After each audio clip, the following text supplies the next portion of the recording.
Quand on a fait le calcul multivariable au semestre dernier, on avait vu que dans Rn, avec la métrique euclidienne, qu'un ensemble est ouvert si, à chaque fois que je prends un point dans cet ensemble-là, je suis capable de bouger un petit peu dans chaque direction autour de ce point-là sans jamais sortir de l'ensemble. OK? Alors, bon, maintenant, on travaille dans des espaces métriques quelconques, alors on ne peut pas vraiment s'accrocher à cette idée de bouger dans chaque direction. Cependant, on est capable de généraliser assez facilement ce qu'on entend par un ensemble ouvert dès qu'on a défini le concept de boule ouverte, ce qu'on a fait à la capsule précédente. Alors, c'est ce qu'on va explorer dans cette capsule ici. Alors, la première chose qu'on va faire, c'est poser une définition, motivée un peu par ce qu'on a vu à la capsule précédente. Donc, dans un espace métrique, on a un sous-ensemble F, puis on va dire qu'il est ouvert si F est égal à son intérieur. Hein? Donc, je sais que j'ai toujours l'inclusion dans cette direction ici, mais dans le cas où j'ai l'inclusion aussi dans cette direction-là, j'appelle l'ensemble F comme je le désigne comme étant un ensemble ouvert. Alors, cherchons voir si ça colle un peu à la définition qu'on s'était donnée en calcul multivariable. Donc, ce qu'on est en train de dire ici, c'est qu'à chaque fois que je prends un élément de F, je suis capable de trouver une boule ouverte centrée sur cet élément-là, complètement contenue à l'intérieur de F. OK? Donc, c'est ça que ça veut dire. Donc, ça concorde avec la définition qu'on avait vue dans des espaces euclidiens en calcul multivariable. On va poser par défaut que l'ensemble vide puis l'ensemble E au complet sont ouverts. Alors, étant donné ça maintenant, excusez, je vais enlever ici le... Voilà. Donc, quelques exemples d'ensembles ouverts. Dans la droite réelle, l'intervalle ouvert, donc tous les x qui sont strictement entre a et b, où a et b sont des nombres réels donnés quelconques a plus petit que b, ça c'est un ouvert. Donc à la capsule précédente, on l'avait montré dans le cas a égale 0, b égale à 1, mais on peut le faire en général. L'argument là se généralise assez facilement. En revanche, les intervalles que j'écris comme ceci, alors le crochet carré veut dire que la borne correspondante fait partie de l'ensemble. Alors ici, ça serait l'intervalle, si je l'avais à écrire là, pour vous donner l'indiqué, ce serait a plus petit ou égal à x plus petit ou égal à b, et ainsi de suite. Alors ici, a est inclus, b est exclu, ici, a est exclu, b est inclus. Ceux-là ne sont pas ouverts. Là aussi, on avait vu un exemple, je pense que c'était l'intervalle 1, 5, 1, 5 comme ceci. Puis on avait montré que le point 1 n'était pas un point intérieur. Okay, alors, l'idée qu'on a utilisée dans cet exemple-là se généralise sur la droite réelle là, pour ces genres d'intervalles ici. Le concept suivant, ici, on avait vu un exemple de ça en calcul multivariable, et puis donc c'est vrai en général, puis essentiellement tout ce qu'on se sent pour démontrer ceci, c'est l'inégalité du triangle, donc qui est respectée à chaque fois qu'on choisit une métrique, parce que ça fait partie des axiomes de définition d'une métrique, cette inégalité du triangle. Donc, l'énoncé, c'est le suivant. J'ai un espace métrique, et puis j'ai un élément de l'espace, un rayon positif, puis je considère BRA, la boule ouverte de rayon R centrée sur A, vu comme un sous-ensemble de E. Ben, c'est un sous-ensemble ouvert de E. Donc, c'est-à-dire que son intérieur est égal à l'ensemble lui-même. Donc, comme je disais, on a toujours cette inclusion, ici. On doit montrer l'inclusion inverse. C'est-à-dire, si on prend un élément quelconque de BRA, on doit montrer que c'est un point intérieur à BRA. Donc, on doit montrer ceci. Donc, on va prendre un point quelconque, X, puis on doit trouver donc une boule ouverte centrée sur ce X-là, avec un rayon que je vais appeler S, tel que BSX est contenu dans l'ensemble BRA. Donc, en calcul multivariable, on avait fait un dessin comme ceci dans le cas où on traitait avec la norme euclidienne. Donc, regardons si on peut se donner une intuition par rapport à cet exemple-là sur qu'est-ce qu'on devrait choisir pour le S. Donc, en rouge, ici, j'ai la boule ouverte, j'ai la boule BRA. Et puis, j'ai pris un X ici en vert. Et puis, moi, je veux maintenant trouver un S en fonction de ce X-là, tel que la boule que j'ai ici va être inclue dans la grosse boule que j'ai là. Donc, si vous allez retrouver vos notes de calcul multivariable, vous allez voir ce qu'on avait choisi, c'était le rayon de la boule moins la distance entre A et X, comme S. Donc, on posait S égale à R moins la distance entre X et A. Puis, on va montrer qu'effectivement, quand j'ai fait ce choix-là, que j'ai bel et bien cette inclusion ici. Okay. Alors, pour montrer cette inclusion-là maintenant, je dois prendre un élément quelconque de BSX avec S défini comme ceci, puis montrer que cet élément-là est aussi dans la boule ouverte BRA. Okay, donc, soit Y, un élément quelconque de BSX. Alors, le Y, là, je le mets ici. Supposons que ça, c'est mon Y. Alors, la seule chose que je puisse dire avec certitude à propos de Y, c'est que la distance entre Y et X est plus petite que S. OK? Donc, la distance entre Y et X est plus petite que S. Moi, maintenant, je vais montrer que ce Y-là appartient aussi à BRA. Donc, je dois montrer que la distance entre Y et A est plus petite que R. Donc, je veux savoir quelque chose à propos de la distance entre Y et A. Donc, la distance entre Y et A, je sais par l'inégalité du triangle que c'est plus petit ou égal à la distance entre Y et X plus la distance entre X et A. Donc, la distance entre Y et X, je viens de voir qu'elle est plus petite que S. Puis la distance entre X et A, OK, c'est dxa, si je mets ça de l'autre côté, c'est R moins S.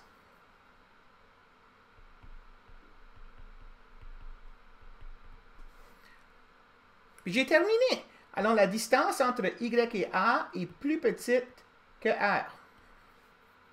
Ça veut donc dire que Y appartient à la boule de rayon R centrée sur A.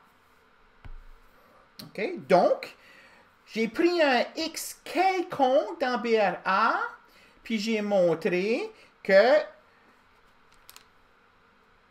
la boule de rayon S centrée sur X est inclus dans la boule de rayon R centrée sur A. Ça me permet donc de conclure que BSX est un sous-ensemble de BRA. Donc, X étant quelconque dans BRA, je conclus que BRA est inclus dans l'intérieur de BRA. Okay, donc, l'argument que j'ai posé ici, là, il est complètement général, il ne dépend pas d'un choix particulier de X, on a juste utilisé le fait que X est dans BRA. Donc, BRA égale à son intérieur, parce que j'avais déjà l'inclusion dans l'autre direction, qui me permet de dire que BRA est ouvert. Okay, donc, l'inégalité du triangle, c'est tout ce que j'ai besoin. Je n'ai pas besoin de savoir autre chose de D que le fait que c'est une métrique. C'est la seule chose que j'ai utilisée ici. Alors, n'importe quand vous allez avoir une métrique, quand vous allez avoir un espace métrique, la boule ouverte de rayon R centrée sur A est toujours un ensemble ouvert. Son intérieur est égal à lui-même. OK, alors, voyons maintenant, je vais prendre ceci comme, disons, c'est peut-être pas un exemple, c'est une remarque ici. Donc, la remarque, c'est que pour tout ensemble F dans E, l'intérieur de F comme tel, c'est un ensemble ouvert. Donc, l'intérieur d'un ensemble, c'est toujours un ensemble ouvert. Donc, l'intérieur de F, c'est toujours un ensemble ouvert. Si c'est égal à F, ben on dit que F est ouvert. Okay? Mais même si ce n'est pas égal à F, l'intérieur de F, vu comme un sous-ensemble de F, c'est un ouvert. Puis en fait, c'est le plus grand au sens de l'inclusion d'un ensemble dans l'autre, c'est le plus grand ensemble ouvert contenu dans F. Okay? Donc, c'est ça la visualisation que vous devriez avoir de l'intérieur. Bon, on peut les combiner ensemble, les ensembles ouverts. Alors, s'il y a un espace métrique, A et B des ensembles ouverts dans E, alors la réunion et l'intersection sont des ouverts. Okay? Donc, à chaque fois que je prends deux ensembles ouverts, puis je fais soit leur réunion ou leur intersection, j'ai un ensemble ouvert. Donc, la réunion, je la laisse en exercice. On va faire l'intersection. Bien, avant d'aborder la démonstration, on va éliminer deux cas simples, si on veut. Si jamais A était vide ou B était vide, l'intersection va être vide, puis on vient de voir que par défaut, l'ensemble vide, c'est un ensemble ouvert. Fait que, donc, il nous reste à montrer que ça, c'est vrai dans le cas où A et B sont non vides.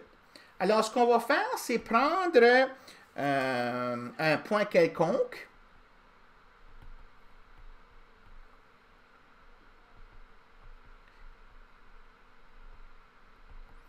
De l'intersection de A et B. C'est-à-dire, ça veut dire quoi que X appartient à l'intersection? Ben, X appartient à A et X appartient à B. Bon, puisque X appartient à A et que A est ouvert, ça implique qu'il existe un rayon R1 positif tel que la boule de rayon R1 centré sur X est dans A.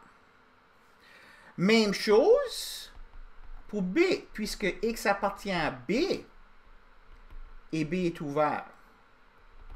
Il existe un rayon R2 positif tel que la boule de rayon R2 centrée sur X est dans B. Donc, moi, maintenant, je dois trouver une boule avec un certain rayon centré sur X, tel que cette boule-là sera à la fois dans A et dans B. OK? Donc, prenons le plus petit de ces deux rayons R1 et R2 là.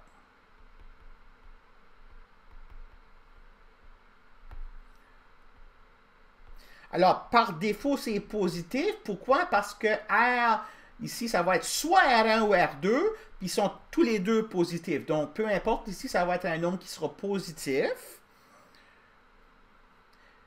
Puis, bon, je souligne ici qu'il va sans dire que R est plus petit ou égal à R1 et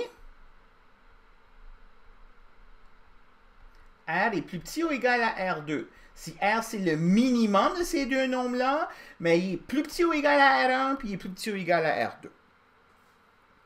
Donc, regardons la boule de rayon R centrée sur X. Parce que R est plus petit que R1, ben, cette boule-là est inclue dans la boule de rayon R1 centrée sur X, qui, on vient de voir ici, est dans A.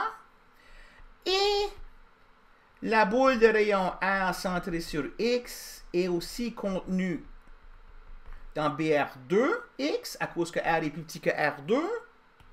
Puis celle-là est dans B. Donc, cette boule ici est à la fois dans A et dans B. Ça veut dire qu'elle est dans l'intersection. Donc, BRX est contenu dans l'intersection c'est donc dire que A intersection B est ouvert. OK?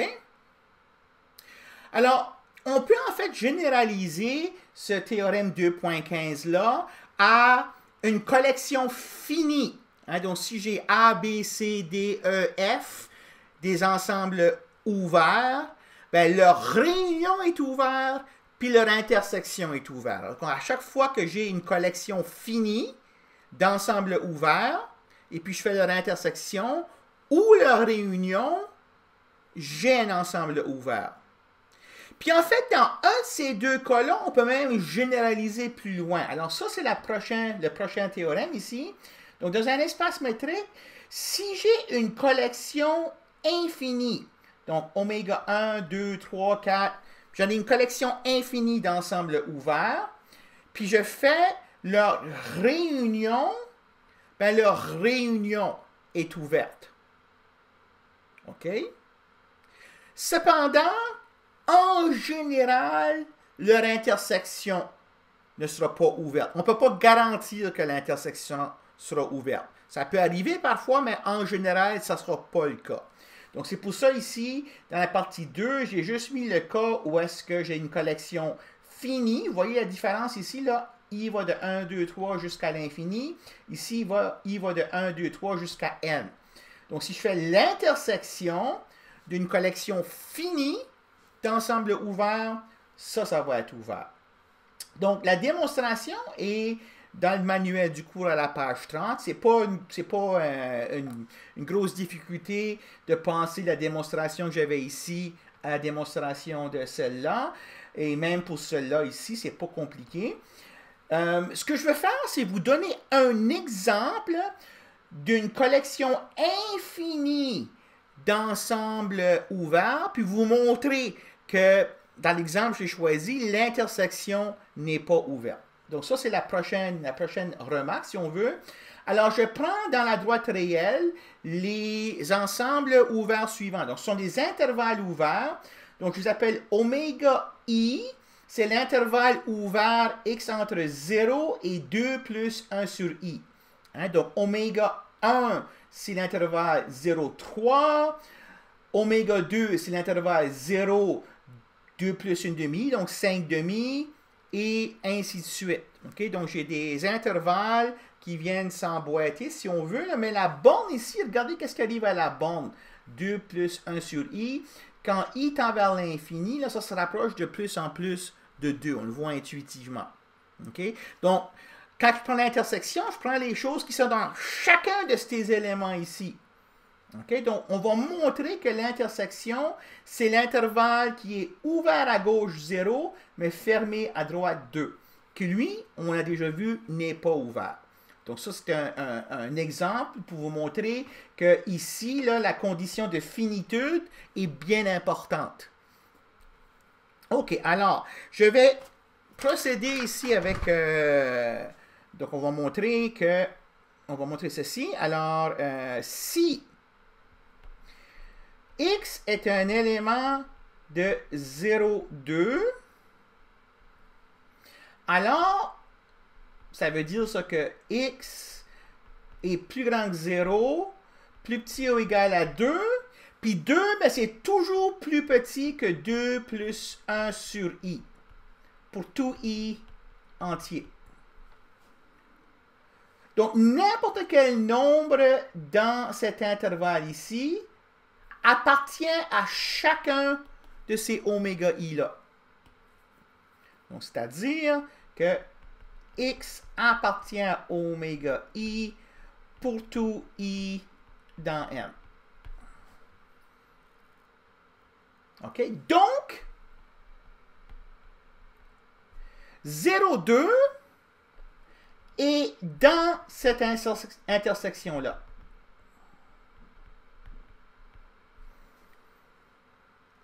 OK? Tous les éléments de ceci sont dans chacun des oméga i, donc ils sont dans l'intersection de tous les oméga i. Donc moi maintenant, je vais aller dans l'autre, je vais montrer dans l'inclusion dans l'autre direction. Alors, en fait, ce que je vais montrer, c'est que je vais montrer que si je prends un nombre qui est strictement inférieur à 0, il n'est pas dans cette intersection-là. Puis si je prends un nombre qui est plus grand que 2, il n'est pas dans cette intersection-là non plus. OK? Donc, prenons d'abord le cas où est-ce que je prends un x plus grand que 2. Alors, dans ce cas-là, x moins 2 est plus grand que 0. Et puisque R est archimédien,